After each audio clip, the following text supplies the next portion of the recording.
Feel like we tend to repeat the same relationship patterns over and over again. And I know for me, when I went through my divorce, it was like the first thing that I wanted to do was figure out what was I doing wrong and to not do the same thing twice. We don't want to make the same mistake twice. And we all say that all the time when we get out of these relationships. I want to give you the things that I worked on myself after my divorce, so I made sure that I did not repeat the same patterns that I had in the past. The first thing I did was I worked on myself. Now that's a very loaded statement, so let me break it down. The first thing was I didn't immediately go out there and start dating again. For some people, that's just what they do. They jump from one relationship to the next, and when that happens, you don't have time to decompress, to understand what you did wrong, what happened here. There really is not a lot of growth that can happen if you're just going from one relationship to the next. So I was in no way, shape, or form interested in finding a partner right after. Instead, I was more concerned with finding my own happiness again and not just finding a guy. Under this working on myself, I stopped comparing myself to where I should be. I realized that the more and more I looked at my friends who were getting married, my friends who were still married, my friends who were having kids, social media, all of those things, the more I just focused on those things, the more it just made me feel bad. And I realized that there is no timeline for how your life is supposed to go. Maybe your friend who's madly in love will go through a terrible divorce in 10 years, hopefully not, but everyone has their moment, everyone goes through something. And for me, this was just my period of my life where I'm going through something. And just because I was going through this doesn't mean I was gonna stay stuck here for the rest of my life. So the next thing I had to do, aside from just, okay, don't compare yourself to anyone else, is I had to really get a handle on the stories that I told myself. Because look, I'm gonna be honest, I'm on the phone with you guys and I hear it all the time.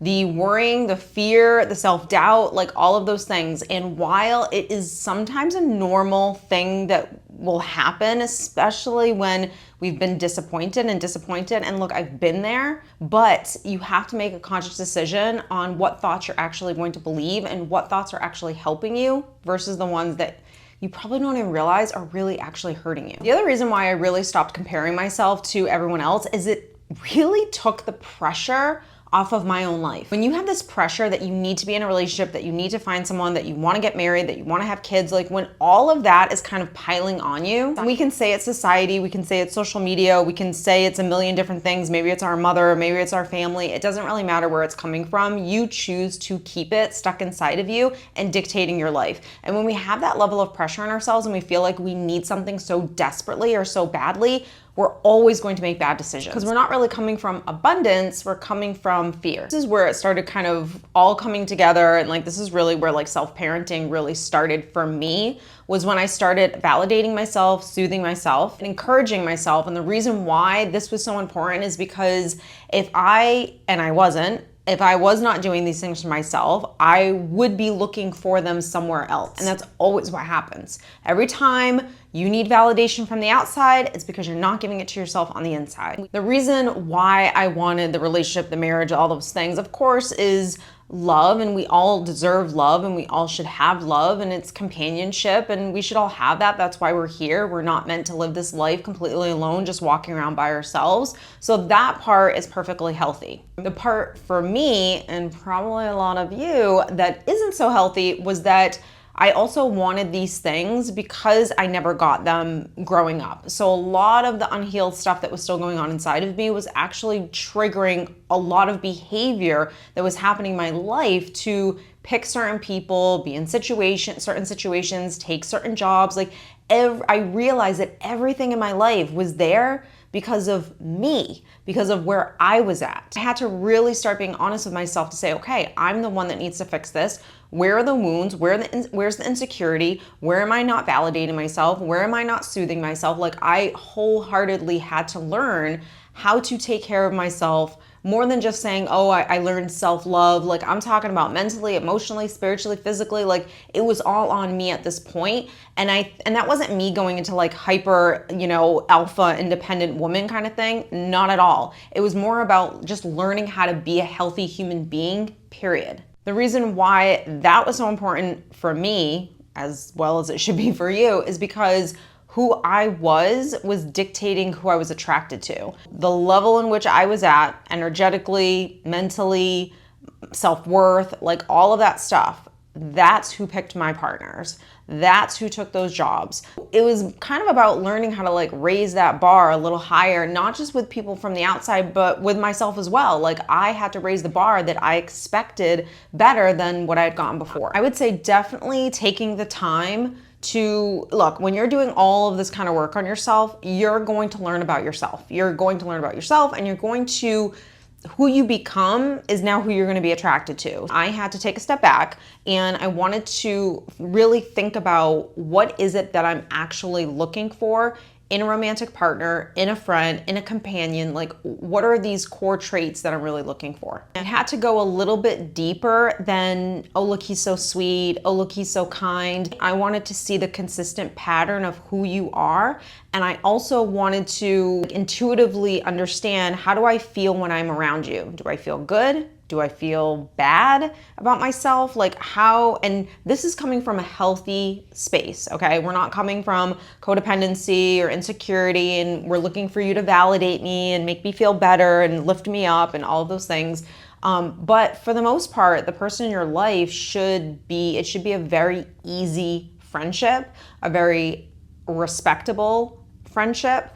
You should adore that person. You should value what they bring to the table. Understanding friendship was really what this is about. It was more about, let's get down to like the core traits of his character and who he is and how he carries himself. I just started finding new things more attractive. So I started finding the healthy person, the consistent person. Like, to me, consistency is like the new love language. Like, consistency is the most attractive thing. So how consistent are you with who you say you are or who you want to be?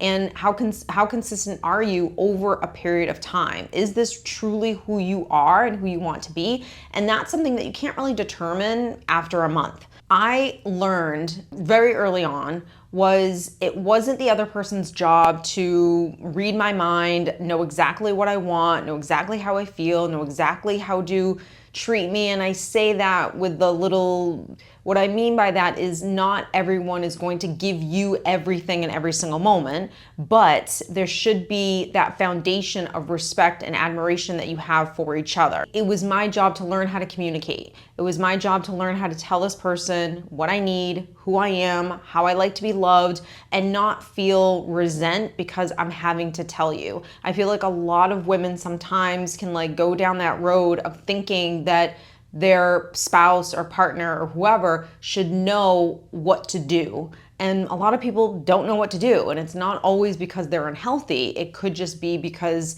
you're just dealing with a totally different person, and you have to learn how to be able to communicate. I think another really biggie for me, aside from kind of like diving into my past and like really working on healing some of that like abandonment, betrayal, like all of those things, faulty programming, coming from a lot of lack and fear instead of abundance, just like that unhealthy mindset, which is a combination of like a bunch of different things. You're talking about, at the time, a 35-year-old woman who had 35 years of unconsciously being downloaded and going through experiences and dealing with traumas. And that's all of us, by the way. I don't care what your life has been. Up until this point, you have gone through things, you have been programmed, and you awakening is you understanding, like, do I believe that? Do I want to be that person? Who do I want to be? And you consciously deciding who you want to be and becoming that, and then having those things that you actually desire. But a big part of all of this was also learning about me and the things that I did wrong in the relationship. Like, and if you're honest, every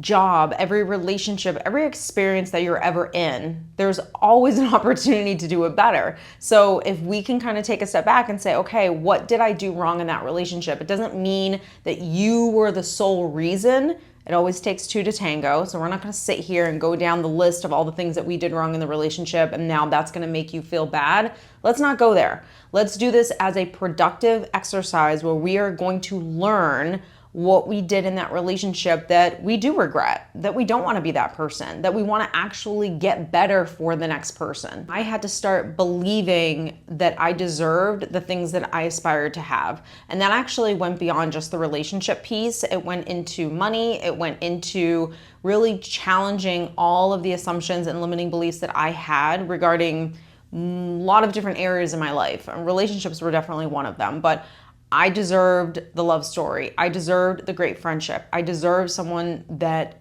is loyal. I just, and making sure that I also believed that I was going to get this, that it wasn't even a question. Yes, it might have been a matter of when, because that's the one thing that I don't have control over, but it was never a doubt that it would actually happen. Working on that kind of mindset for someone who has a lot of fear, for someone who has a lot of lack or a lot of insecurities, like this is going to be work. Just to give you the validation, because I know for me, it would have been so easy for me to just fall and say, okay, there's something wrong with me. Okay, this is probably never gonna happen. Okay, here comes all the negativity, because it had been like relationship after experience, after so many disappointments. It's easy to fold and just say, why is this happening again? Like, I can't take any more. It takes a lot of strength, a lot of courage, a lot of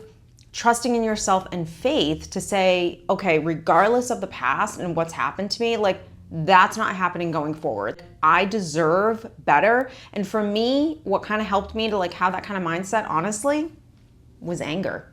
I was mad. I was like, okay, once again, disappointment. Once again, I was about to get what I wanted and it got taken away. Like, nope, we're done. Like, I'm done. I've paid my dues. Like, now we're on to something better. Everyone is different on where they're at and the work that they have to do on themselves. But I gotta be honest, watch this again. I guarantee you throughout this whole video, you were watching it and going, yeah, yep, that's me. Yeah, I need to do that, because it's really all the same stuff. It doesn't matter who you are, what your relationship was like, what you've gone through, what your programming was.